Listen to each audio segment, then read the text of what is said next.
오늘 본문 말씀 고린도전서 9장 1절로부터 23절까지 말씀입니다.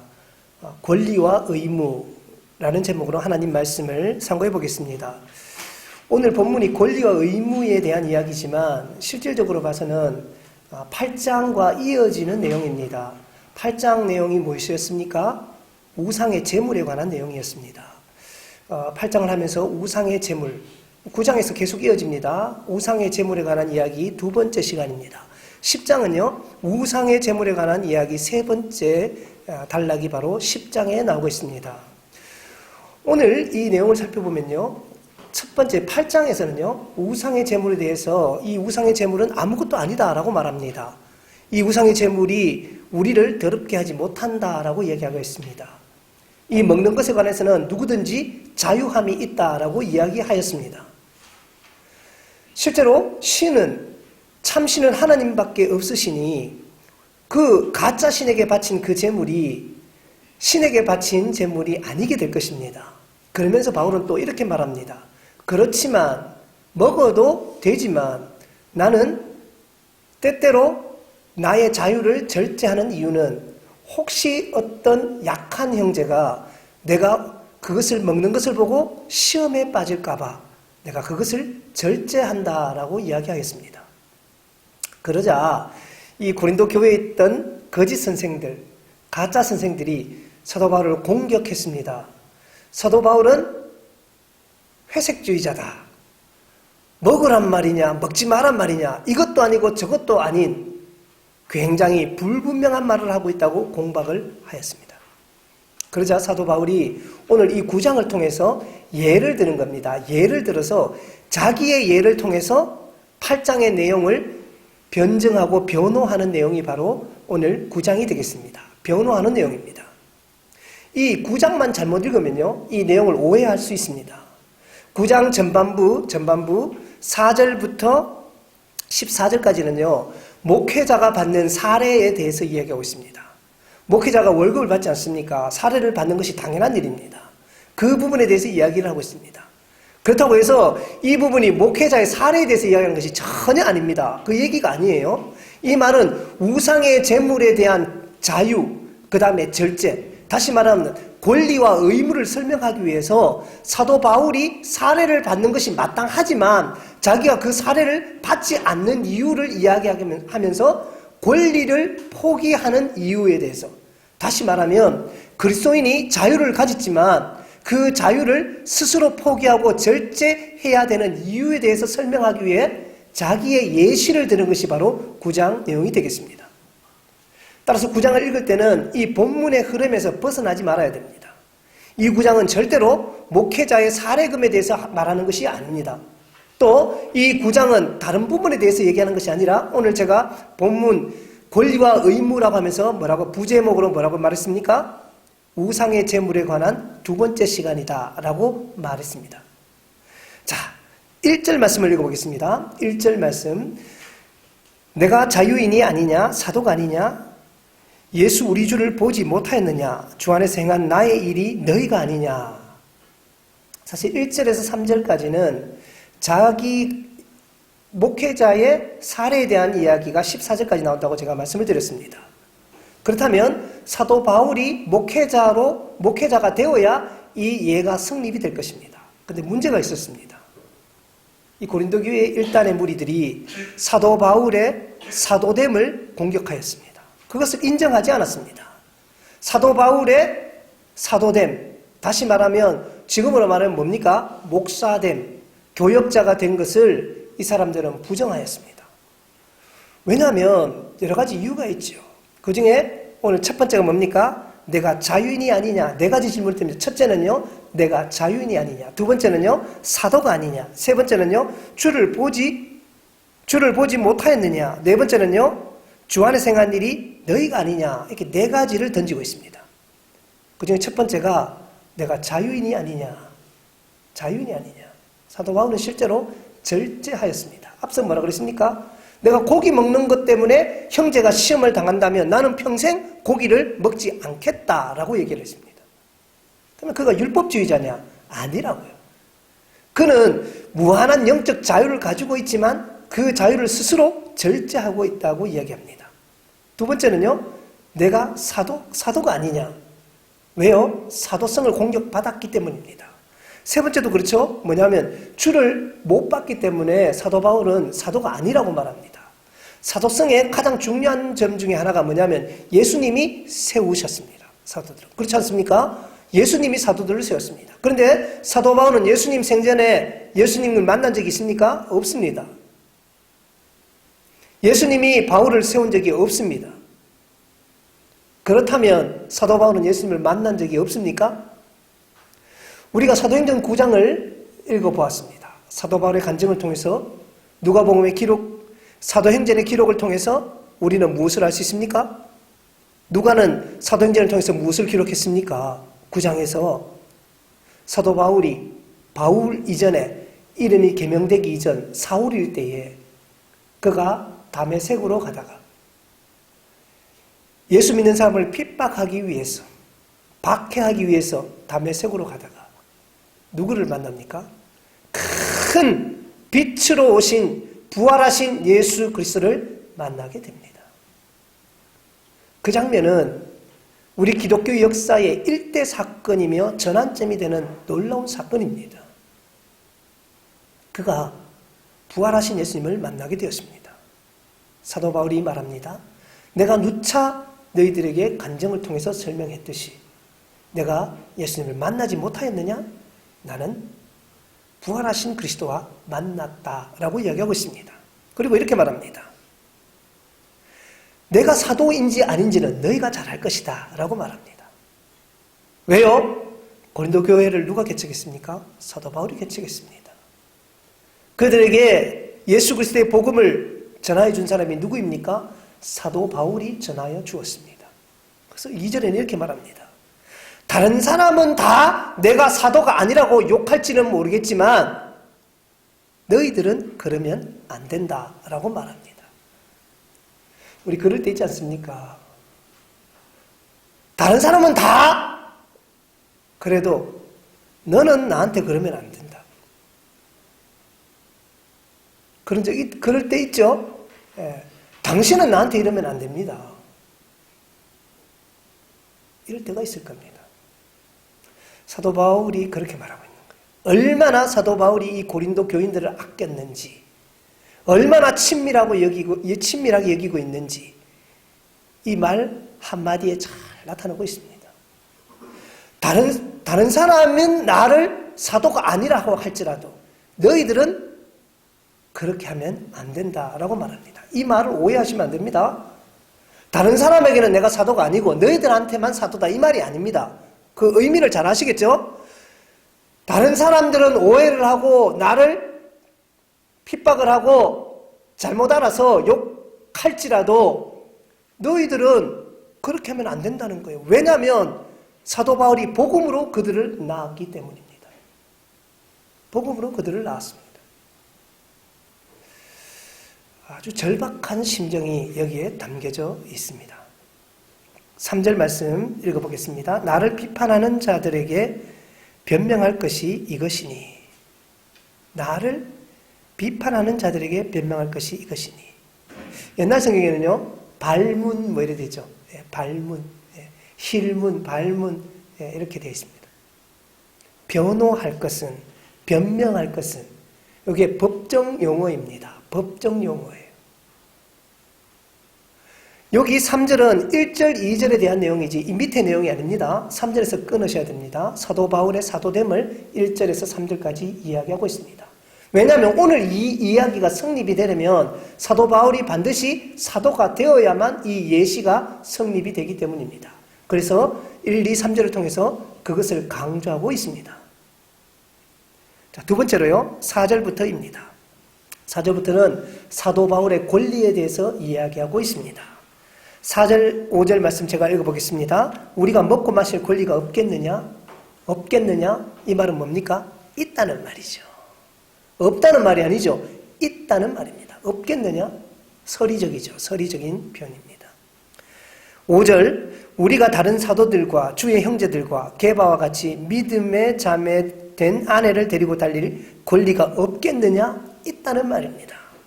여기서 말하는 다른 사도들, 아시죠? 다른 사도들, 우리 주님께서 세우신 사도들, 그리고 주의 형제들. 이 주의 형제들은 보통 예수님 형제들, 우리 야고보나 유다를 포함한 예수님의 형제들을 지칭하는 것으로 보여집니다. 그 다음에 게바와 같이 이 사람들은 전부 다 가정이 있었습니다. 그래서 가족들을 부양을 해야 됐습니다. 이 가족들의 부양을 누가 책임졌습니까? 마땅히 교회가 책임져야 되는 것이 당연한 일입니다. 왜냐하면 이분들의 표현이 조금 이상할지 모르겠지만 이분들의 직업과 이분들의 직임은 어디에 속해 있는 것입니까? 교회 사역에 속해 있기 때문에 이분들의 생활은 누가 책임져야 됩니까? 교회에서 책임지는 것이 마땅하다는 얘기입니다. 한 사람뿐만 아니라 그 가족들까지 책임지는 것이 마땅하다. 그것은 지극히 당연하다고 설명을 하고 있습니다. 6절 말씀입니다. 어찌 나와 바나바만 일하지 아니할 권리가 없겠느냐? 있다는 말입니다. 따로 천막 만드는 일을 안 해도 됩니다. 안 해도 되죠. 그러나 바울과 바나바는 아주 독특하게 이 일을 감당하였습니다. 처음 바울이 갈라디아 지방으로 선교를 할 때는 일을 하지 않았습니다.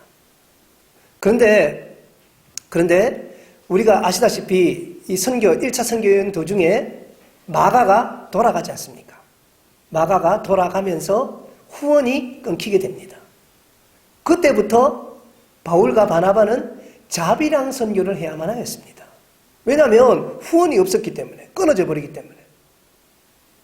두 번째 선교 여행 때 바나바가 다시 마가를 데리고 가자고 했을 때 사도 바울은 그것을 거절하고 둘이 싸우게 됩니다.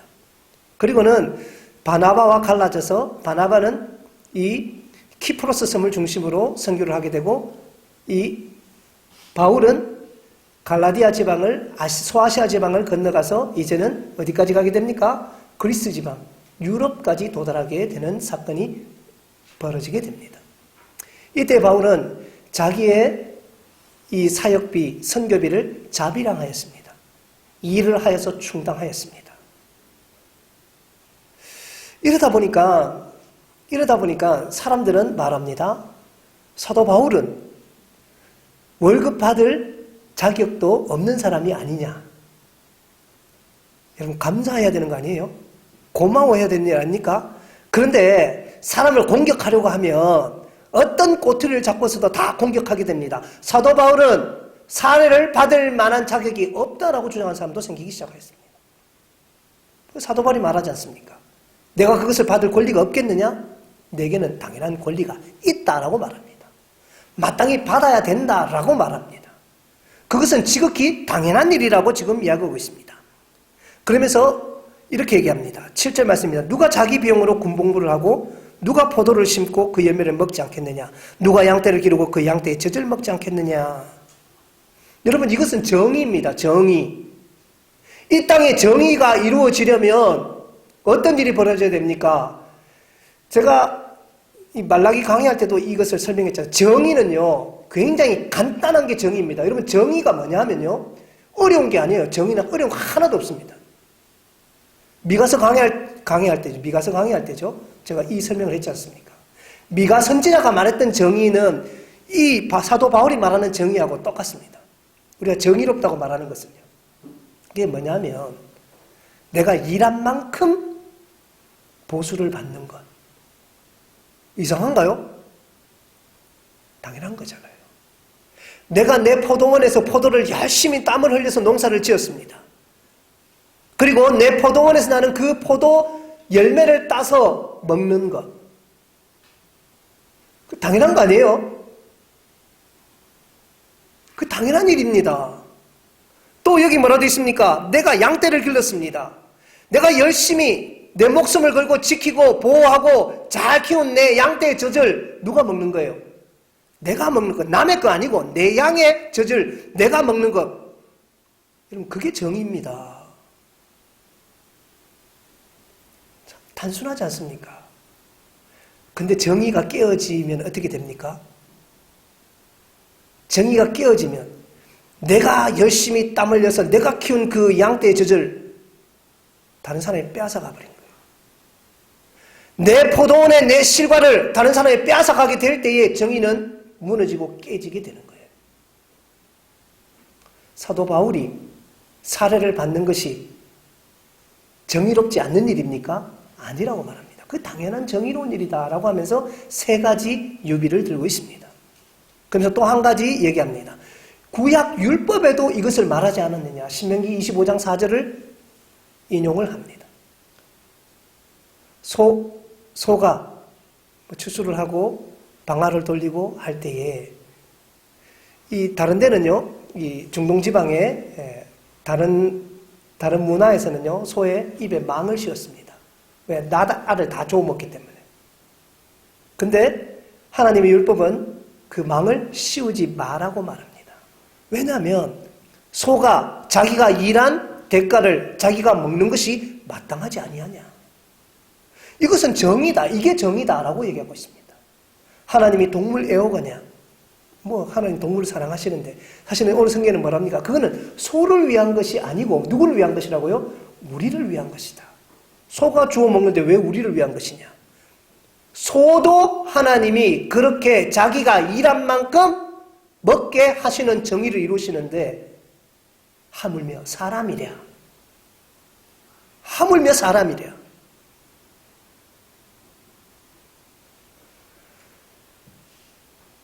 사업을 하신다면 마땅히 챙겨줄 것을 챙겨주십시오. 그것이 정의입니다. 일한 만큼의 대가를 주십시오. 그것이 정의입니다. 그것을 주지 않고 교회로 가져오지 마십시오. 그것은 불의한 재물입니다. 하나님이 결코 기뻐하지 않습니다.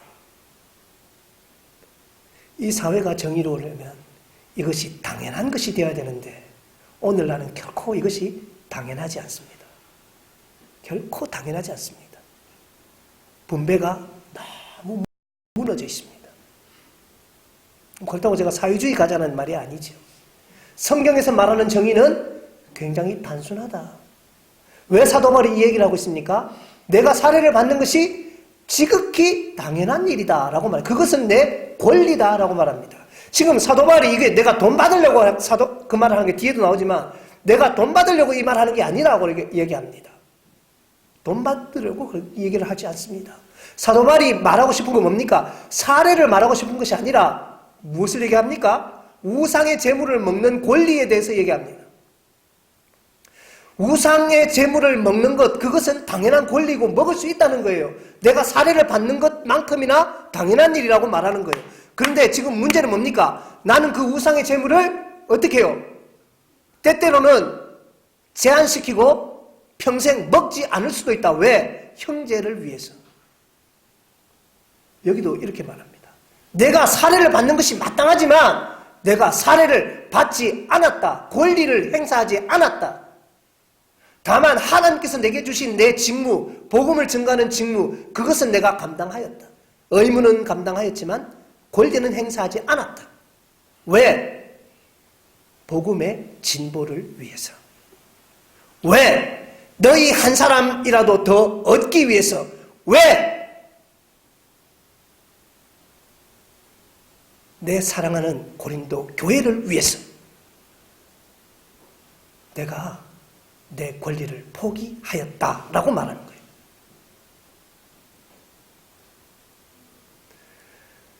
우상의 재물을 이야기하고 있습니다. 그러면서 바울은 자기 자신의 예를 들었습니다. 내가 살해를 받지 않는 것은 뭐 때문에요? 더 큰 복음의 진보를 위해서 내가 내 권리를 내 스스로 포기하였고 스스로 종된 위치로 들어갔다라고 얘기하고 있습니다. 우상의 재물을 먹는 것, 그것은 쉬운 일입니다. 먹는 것, 먹고 싶은 거 먹는 것 쉬운 일입니다. 그런데 진짜 어려운 건 먹고 싶지만 참는 것, 그것이 어려운 거예요. 절제가 어려운 거예요. 해도 되는데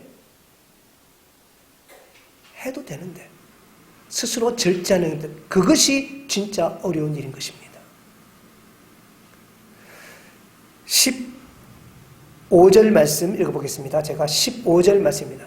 사도 바울의 의무에 대해서 얘기합니다. 자기의 권리를 제한하는 데 대해서 얘기합니다. 제가 읽어보겠습니다. 그러나 내가 이것을 하나도 쓰지 아니하였고 또 이 말을 쓰는 것은 내게 이같이 하여 달라는 것이 아니라 내가 차라리 죽을지언정 누구든지 내 자랑하는 것을 헛된 대로 돌리지 못하게 하리라. 아멘. 그렇죠?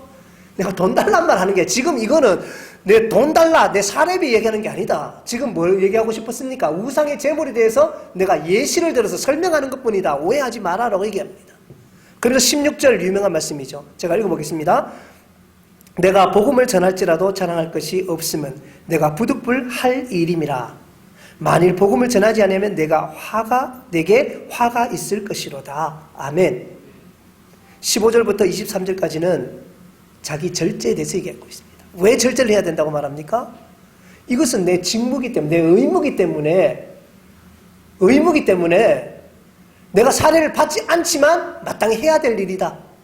사례를 받아도 해야 될 일이지만 사례를 비록 못 받을지언정 이것은 해야 될 일인데, 왜냐하면 부득불해야 될 일이기 때문에. 교차 대조를 하고 있습니다. 뭐라고 합니까? 부득불해야 될 이유가 말합니다. 자랑할 것이 없기 때문이다. 두 번째는요, 전하지 않으면 내게 화가 있을 것이기 때문이다. 왜? 하나님이 내게 맡기신 것이기 때문에. 하나님이 내게 맡기신 것이기 때문에 내가 힘들고 어렵지만 그것을 감당한다라고 말합니다. 22절에 이렇게 말하죠. 약한 자들에게는 내가 약한 자 된 것 같이 약한 자들을 얻고자 하였습니다. 율법 있는 자들에게는 내가 율법 있는 것 같이, 율법 없는 자들에게는 내가 율법 없는 것 같이. 왜? 한 사람이라도 더 얻기 위해서 내가 그리하였다라고 얘기합니다. 그는 회색주의자가 아니라 무엇을 위해서? 복음을 위해서 내가 가지고 있는 권리를 당당하게 포기할 수 있는 참으로 큰 믿음을 가진 하나님의 사람이었던 것입니다.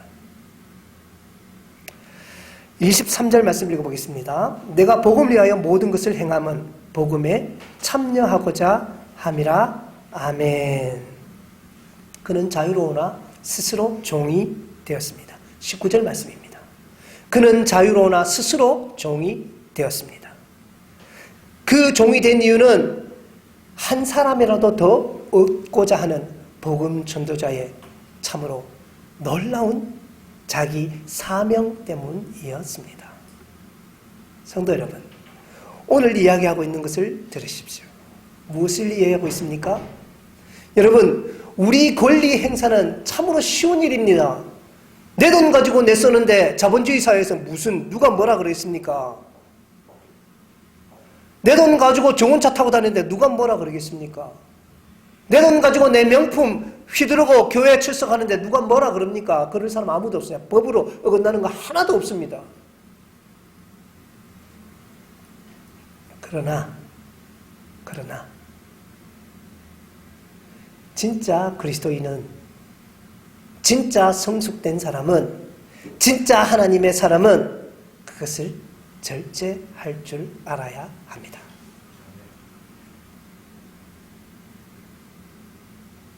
좋은 백, 좋은 옷 다 입고 싶지요. 제가 누누이 얘기하지만 밖에서 입으십시오. 하나님 앞에 자랑할 일이 있습니까? 교회는 예배 드리러 오는 것입니다. 교회는 예배 드리러 오는 것이에요. 사람 보려고 오는 것이 아니라. 뭘 그렇게 자랑하고 싶습니까? 좋은 옷 입지 마시고 깨끗한 옷을 입고 오십시오.